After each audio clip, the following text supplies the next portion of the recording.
بسم اللہ الرحمن الرحیم۔ السلام علیکم دوستوں، امید ہے آپ لوگ ٹھیک ہوں گے اور آپ لوگوں کی زندگی خوشیوں کے ساتھ گزر رہی ہوگی۔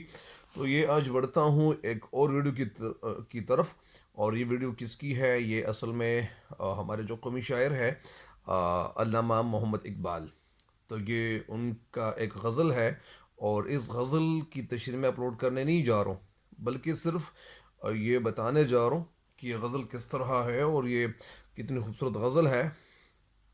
تو سب سے پہلے میں تو یہ اتنا ہی بتا دوں کہ اس کا مطلب کیا ہے، اور اس میں سب سے پہلے لیکن اس چینل پہ نئے ہر آنے والے ان کو چاہیے کہ اس چینل کو سبسکرائب کریں اور گھنٹی کے بٹن بھی دبائے تاکہ میری ہر ویڈیو آپ کو وقت پہ پہنچتی رہے۔ اور میرے چینل کے جتنے بھی سبسکرائبرز ہیں ان کو چاہیے کہ چینل کے لنکس بھی اپنے دوست کے ساتھ شیئر کریں، تاکہ آپ سب کے ساتھ ساتھ آپ کے فرینڈس کو بھی، آپ کے فیملی بھی، اور آپ کا جو پریوار ہے ان کو بھی فائدہ پہنچ جائے۔ ٹھیک ہے، تو بڑھتے ہیں اس غزل کی طرف۔ یہ غزل جنوری 1904 عیسوی کے مخزن میں چھپی تھی، اور یہ مخزن ایک رسالہ تھا جس کے 15 شعر تھے۔ نظر ثانی میں صرف 6 باقی رکھیں۔ یہ جو اشعار تھے یہ پہلے کتنے تھے؟ یہ 15 اشعار تھے، اور اب کتنے ہیں؟ اب 6 اشعار ہیں۔ تو شروع کرتا ہوں۔ تیرے عشق کی انتہا چاہتا ہوں، کیا؟ تیرے عشق کی انتہا چاہتا ہوں، یہ کتنا خوبصورت شعر ہے۔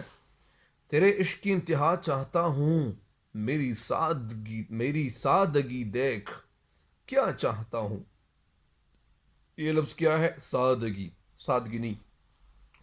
تیرے عشق کی انتہا چاہتا ہوں، میری سادگی دیکھ، کیا چاہتا ہوں؟ ستم ہو کہ وعدہ بے حجابی، ستم ہو کہ وعدہ بے حجابی، کوئی بات صبر آزما چاہتا ہوں۔ ستم ہو کہ وعدہ بے حجابی، وعدہ بے حجابی، کوئی بات صبر آزما چاہتا ہوں۔ یہ جنت مبارک رہے زاہدوں کو، یہ جنت مبارک رہے زاہدوں کو، کہ میں آپ کا سامنا چاہتا ہوں۔ جنت مبارک، مبارک کی معنی ہے برکت والا۔ زاہد کا مطلب کیا ہے؟ زاہد وہ لوگ ہوتے ہیں جو اللہ تعالیٰ کی عبادت کرتے ہیں، کہ میں آپ کا سامنا چاہتا ہوں۔ ذرا سا تو دل ہوں مگر شوق اتنا، ذرا سا تو دل ہوں مگر شوق اتنا، وہیں لن ترانی سنا چاہتا ہوں۔ ذرا سا تو دل ہوں مگر شوق اتنا، وہیں لن ترانی سنا چاہتا ہوں۔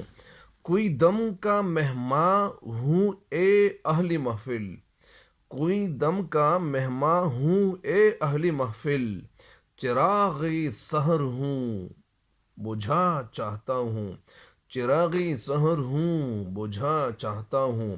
یہ لفظ کیا ہے؟ محفل۔ اور محفل اصل میں اس جگہ کے لیے استعمال کیا جاتا ہے جو خوشی کا موقع ہو، اس کے لیے محفل کا لفظ استعمال کرتے ہیں۔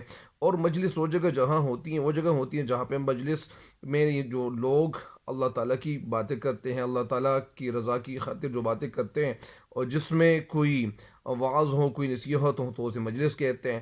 اچھا، بھری بزم میں راز کی بات کہہ دی، بھری بزم میں راز کی بات کہہ دی، بھری بزم میں راز کی بات کہہ دی، بڑا بے ادب ہوں سزا چاہتا ہوں، بڑا بے ادب ہوں سزا چاہتا ہوں۔ بس آج کے لیے اتنا ہی کافی ہے، تب تک کے لیے مجھے دیجیے گا اجازت۔ اللہ نگہبان۔